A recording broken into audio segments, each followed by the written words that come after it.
Ndaj të flasësh sot për një produkt dhe të thuash se ky është halal,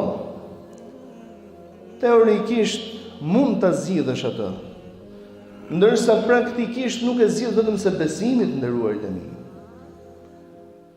Bota sot vuan nga siguria, ose mospasja e sigurisë, mospasja e stabilitetit, dhe gjithë bota, jo vetëm vendi ynë, por e gjithë bota. Dhe arsyeja është largimi i njerëzve dhe distancimi i tyre nga besimi, të jetuarit e besimit në mënyrë teorike dhe jo praktike. Për të besuar Allahun subhanahu wa taala nuk është se të nevojitet shumë dituri, të nevojitet shumë vepër. Të nevojitet shumë vepër. Ndaj të flasësh sot për një produkt dhe të thuash se ky është halal, teorikisht mund ta zgjidhësh atë, ndërsa praktikisht nuk e zgjidh vetëm se besimi të nderuarit e mi.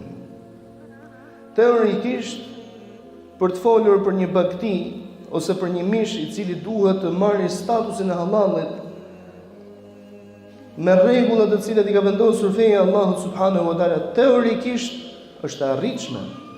Praktikisht nuk e arrin vetëm se besimi. Ndaj njeriu i cili nuk ka besim në Zotin xhel xhelalu të mashtron.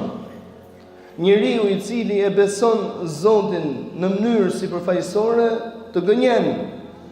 Njeriu i cili nuk e ka gjetur ndoshta kur rrugën, besimin për tek Zoti subhanahu wa taala të stimulon.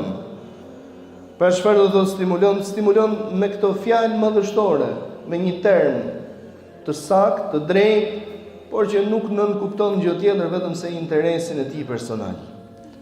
Ndaj ne kemi nevojë dhe bota e gjitha ka nevojë për njerëz të cilët janë të përulur ndaj Allahut subhanahu wa taala para gjymtyrëve tyre me shpirtrat e tyre.